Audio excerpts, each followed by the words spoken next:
사도신경으로 우리들의 신앙을 고백하겠습니다. 전능하사 천지를 만드신 하나님 아버지를 내가 믿사오며 그 외아들 우리 주 예수 그리스도를 믿사오니 이는 성령으로 잉태하사 동정녀 마리아에게 나시고 본디오 빌라도에게 고난을 받으사 십자가에 못 박혀 죽으시고 장사한 지 사흘 만에 죽은 자 가운데서 다시 살아나시며 하늘에 오르사 전능하신 하나님 우편에 앉아 계시다가 저리로서 산자와 죽은 자를 심판하러 오시리라. 성령을 믿사오며 거룩한 공회와 성도가 서로 교통하는 것과 죄를 사하여 주시는 것과 몸이 다시 사는 것과 영원히 사는 것을 믿사옵나이다. 아멘.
이 시간 우리 계신 하나님의 말씀 예레미야 33장 1절로 13절 말씀입니다. 예레미야 33장 1절로 13절 말씀. 예레미야가 아직 시위대 뜰에 갇혀 있을 때에 여호와의 말씀이 그에게 두 번째로 임하니라. 이르시되 이를 행하시는 여호와, 그것을 만들며 성취하시는 여호와, 그의 이름을 여호와라 하는 이가 이와 같이 이르시도다. 너는 내게 부르짖으라. 내가 내게 응답하겠고 내가 알지 못하는 크고 은밀한 일을 내게 보이리라. 이스라엘 하나님 여호와께서 말씀하시니라. 무리가 이 성읍의 가옥과 유다 왕궁을 헐어서 갈대아인의 참호와 칼을 대항하여 싸우려 하였으나 내가 나의 노여움과 분함으로 그들을 죽이고 그들의 시체로 이 성을 채우게 하였나니 이는 그들의 모든 악행으로 말미암아 나의 얼굴을 가려 이 성을 돌아보지 아니하였습니다. 그러나 보라, 내가 이 성읍을 치료하며 고쳐 낫게 하고 평안과 진실이 풍성함을 그들에게 나타낼 것이며 내가 유다의 포로와 이스라엘의 포로를 돌아오게 하여 그들을 처음과 같이 세울 것이며 내가 그들을 내게 범한 그 모든 죄악에서 정하게 하며 그들이 내게 범하며 행한 모든 죄악을 사할 것이라. 이 성읍이 세계 열방 앞에서 나의 기쁜 이름이 될 것이며 찬송과 영광이 될 것이요 그들은 내가 이 백성에게 베푼 모든 복을 들을 것이요 내가 이 성읍에 베푼 모든 복과 모든 평안으로 말미암아 두려워하며 떨리라. 여호와께서 이와 같이 말씀하시니라. 너희가 가리켜 말하기를 황폐하여 사람도 없고 짐승도 없다 하던 여기 곧 황폐하여 사람도 없고 주민도 없고 짐승도 없던 유다 성읍들과 예루살렘 거리에서 즐거워하는 소리, 기뻐하는 소리, 신랑의 소리, 신부의 소리와 및 만군의 여호와께 감사하라. 여호와는 선하시니 그 인자하심이 영원하다 하는 소리와 여호와의 성전에 감사제를 드리는 자들의 소리가 다시 들리리니 이는 내가 이 땅의 포로를 돌려보내어 지난 날처럼 되게 할 것임이라. 여호와의 말씀이니라. 만군의 여호와께서 이와 같이 말씀하시니라. 황폐하여 사람도 없고 짐승도 없던 이곳과 그 모든 성읍에 다시 목자가 살 곳이 있으리니 그의 양떼를 눕게 할 것이라. 산지 성읍들과 평지 성읍들과 네겝의 성읍들과 베냐민 땅과 예루살렘 사면과 유다 성읍들에서 양떼가 다시 계수하는 자의 손 아래로 지나리라. 여호와께서 말씀하시니라. 아멘. 잠시 기도하겠습니다. 나 구주 위에 살리라. 내 기쁨 한량 없으리. 내 갈 길 인도하소서. 내 구주 예수여. 하나님, 우리는 올 한 해 기쁨이라는 주제로 달려가고 있습니다. 나를 위해 사는 삶이 아니라 주님을 위해 사는 삶, 오직 그 삶에만 한량없는 기쁨이 있음을 믿습니다. 날 자유케 하신 십자가, 그 예수 그리스도께 나의 삶을 드리기를 원합니다. 주님, 내 몸과 마음을 주 위에 다 쓰게 하소서. 기쁨의 근원 되시는 예수 그리스도의 이름으로 기도합니다. 아멘. 예레미야 33장 3절 말씀, 아마 성경에서 가장 유명한 구절 중에 하나일 겁니다. 특별히 기도와 관련해서는 이보다 더 유명한 성경 구절이 있을까 싶습니다. 너는 내게 부르짖으라. 내가 내게 응답하겠고 내가 알지 못하는 크고 은밀한 일을 내게 보이리라. 이 말씀 참 큰 위로와 격려와 응원이 되는 구절 같습니다. 그런데 하나님께서 이 말씀을 하실 때 예레미야는, 이 말씀을 듣고 있는 예레미야는 어떤 상황이었을까요? 그리고 이스라엘 앞에 펼쳐질 미래는 어떤 미래였을까요? 오늘 우리가 읽은 본문은 이렇게 시작합니다. 예레미야 33장 1절 말씀. 예레미야가 아직 시위대들에 갇혀 있을 때에 여호와의 말씀이 그에게 두 번째로 임하니라 이르시되. 네, 예레미야는 아직 시위대들에 갇혀 있던 상황입니다. 왕은 예레미야의 말을 귓등으로도 듣지 않았으며 심지어 이후로 왕은 하나님의 심판을 기록한 그 두루마리를 그냥 찢어서 불에 태워버립니다. 예루살렘 성전도 결국은 불에 타버릴 것입니다. 예레미야는 자기 자신이 예언한 그대로 성전이 불에 타서 사라지는 것을 현장에서 지켜봐야만 했습니다. 그래서 예레미야는 예레미야 애가를 기록하게 된 겁니다. 그리고 예레미야는 결국 훗날 타국 이스라엘로 끌려가서 거기에서 죽게 됩니다. 이스라엘 땅에 묻히지도 못합니다. 너는 내게 부르짖으라.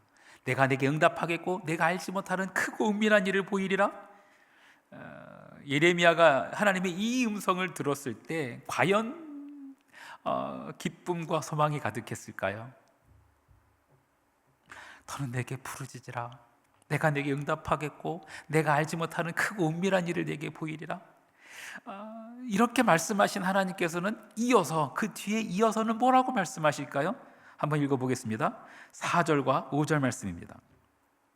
이스라엘 하나님 여호와께서 말씀하시니라. 무리가 이 성읍의 가옥과 유다 왕궁을 헐어서 갈대아인의 차무와 칼을 대항하여 싸우려 하였으나 내가 나의 노염과 분함으로 그들을 죽이고 그들의 시체로 이 성을 채우게 하였나니 이는 그들의 모든 악행으로 말미암아 나의 얼굴을 가리어 이 성을 돌아보지 아니하였습니다.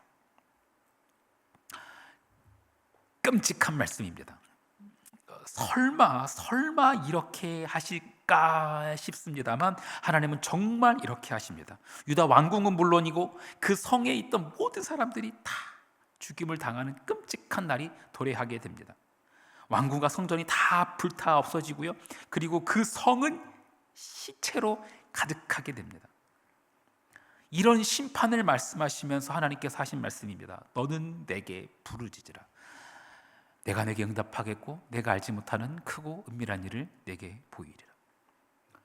자, 하나님은 왜 부르짖으라고 하셨을까요? 어차피 이 성전 불에 타서 없어질 건데, 이 성이 시체로 가득하게 될 건데 왜 부르짖으라고 하셨을까요? 예레미야는 결국 사람들에게 끌려서 애굽으로 가게 돼요. 원하지 않았던 것이에요. 근데 지금 예레미야는 뭐 타러 부르짖어야 할까요? 예레미야는 뭐라고 부르짖어야 할까요? 성이 시체로 가득하리라. 내가 너희를 돌보지 아니함이라. 이렇게 말씀하시는 하나님께서는 뒤이어 이렇게 말씀하십니다. 6절로 8절 말씀입니다. 그러나 보라, 내가 이 성읍을 치료하며 고쳐 낫게 하고 평안과 진실이 풍성함을 그들에게 나타낼 것이며 내가 유다의 포로와 이스라엘의 포로를 돌아오게 하여 그들을 처음과 같이 세울 것이며 내가 그들을 내게 범한 그 모든 죄악에서 정하게 하며 그들이 내게 범하며 행한 모든 죄악을 사할 것이라. 네, 너는 내게 부르짖으라. 내가 내게 응답하겠고 내가 알지 못하는 크고 은밀한 일을 내게 보이리라. 이 말씀 이후에 시체로 성을 가득하게 채우겠다라는 말씀도 하셨지만 진짜 그 다음에 하신 말씀은 이 성읍을 치료하며 낫게 하고 평안과 진실이 풍성함으로 그들에게 나타낼 것이다. 하나님은 이 약속을 허락하세요. 회복, 치유, 평안함, 형통함, 부흥, 이걸 위해 간절히 부르짖는 자들 많이 있습니다. 많이 있어요. 너는 내게 부르짖으라. 내가 내게 응답하겠고 내가 알지 못하는 크고 은밀한 일을 내게 보이리라. 이 말씀 붙잡고 부르짖는 자들 참 많아요. 그런데 하나님의 심판은 부인하면서 외면하면서 부르짖는 자들 많이 있어요. 안 돼요. 그걸 반드시 통과해야 해요. 그걸 통과하지 않고 찾아오는 회복, 치유, 부흥, 그런 건 없어요. 성경에서 유일하게 부흥이라는 단어가 등장하는 구절이 있습니다. 예레미야가 기록됐던 시기와 거의 동일한 시기에 기록된 선지서입니다. 하박국서 3장 2절 말씀. 여호와여, 내가 주께 대한 소문을 듣고 놀랐나이다. 여호와여, 주는 주의 일을 이 수년 내에 부흥하게 하옵소서. 이 수년 내에 나타내시옵소서. 진노 중에라도 긍휼을 잊지 마옵소서. 예레미야의 표현을 빌리자면 여호와께서 이 성읍을 치료하며 고쳐 낫게 하고 평안과 진실함이 풍성함을 그들에게 나타내실 것이지만 그 전에 여호와께서 노여움과 분함으로 그들을 죽이고 그들의 시체로 그 성을 채우실 겁니다. 그 심판이 있을 거예요. 하박국 선지자가 그 소문을 들은 거예요. 깜짝 놀랐어요. 하나님이 정말 이렇게까지 하실까? 하나님이 정말 이렇게까지 그 진노를 쏟아부으실까? 하지만 하나님의 그 진노와 심판은 이미 정해졌어요. 도끼가 나무에 이미 놓였어요. 하박국이 외치는 겁니다. 하나님, 진노 중에라도 긍휼을 잊지 마옵소서. 그런데 정말 그렇게 모든 것이 불타 없어지고 수많은 목숨이 희생되더라도, 그렇게 해서라도 돌이킬 수 있다면, 다시금 그 죄악을 버리고 돌이킬 수 있다면, 그 죽음의 길에서 생명의 길로 돌아서게만 할 수 있다면 그것이야말로 부흥이라는 거예요. 그래서 하박국이 이 일을 수년 내에 하옵소서, 그렇게 외치는 거예요. 하박국서는 맨 마지막에 이렇게 끝납니다. 하박국 3장 16절로 19절 말씀. 내가 들었으므로 내 창자가 흔들렸고 그 목소리로 말미암아 내 입술이 떨렸도다. 무리가 우리를 치러 올라오는 환난 날을 내가 기다림으로 썩이는 것이 내 뼈에 들어왔으며 내 몸은 내 촛에서 떨리는도다. 비록 무화과 나무가 무성하지 못하며 포도나무에 열매가 없으며 감람나무에 소출이 없으며 밭에 먹을 것이 없으며 우리의 양이 없으며 외양간에 소가 없을지라도 나는 여호와로 말미암아 즐거워하며 나의 구원의 하나님으로 말미암아 기뻐하리로다. 주 여호와는 나의 힘이시라. 나의 발을 사슴과 같게 하사 나를 나의 높은 곳으로 다니게 하시리로다. 이 노래는 지휘하는 사람을 위하여 내 수금에 맞춘 것이니라. 진노 중에라도 긍휼을 잊지 마옵소서. 나는 여호와로 말미암아 즐거워하며 나의 구원의 하나님으로 인하여 기뻐하리로다. 주 여호와는 나의 힘이시라. 나의 발을 사슴과 같게 하사 나를 나의 높은 곳으로 다니게 하시리로다. 너는 내게 부르짖으라. 내가 네게 응답하겠고 내가 알지 못하는 크고 은밀한 일을 내게 보이리라. 사랑하는 성도 여러분, 심판의 날, 진노의 날, 그 날 너머에 있는 회복과 치유의 날, 그 구원의 날을 위해서 우리는 부르짖어야 합니다. 십자가 너머에 있는 생명을 위해, 그 구원을 위해 우리는 부르짖어야 합니다. 공의와 사랑의 하나님께서 그 부르짖음에 반드시 응답하실 것입니다. 하나님께서 행하시는 크고 은밀한 일이 기도하는 자들, 부르짖는 자들 앞에 환하게 펼쳐지기를 간절히 축원합니다. 주기도문 하시겠습니다. 하늘에 계신 우리 아버지여, 이름이 거룩히 여김을 받으시오며 나라가 임하시오며 뜻이 하늘에서 이루어진 것 같이 땅에서도 이루어지이다. 오늘 우리에게 일용할 양식을 주시옵고 우리가 우리에게 죄 지은 자를 사하여 준 것 같이 우리 죄를 사하여 주시옵고 우리를 시험에 들게 하지 마시옵고 다만 악에서 구하시옵소서. 나라와 권세와 영광이 아버지께 영원히 있사옵나이다. 아멘.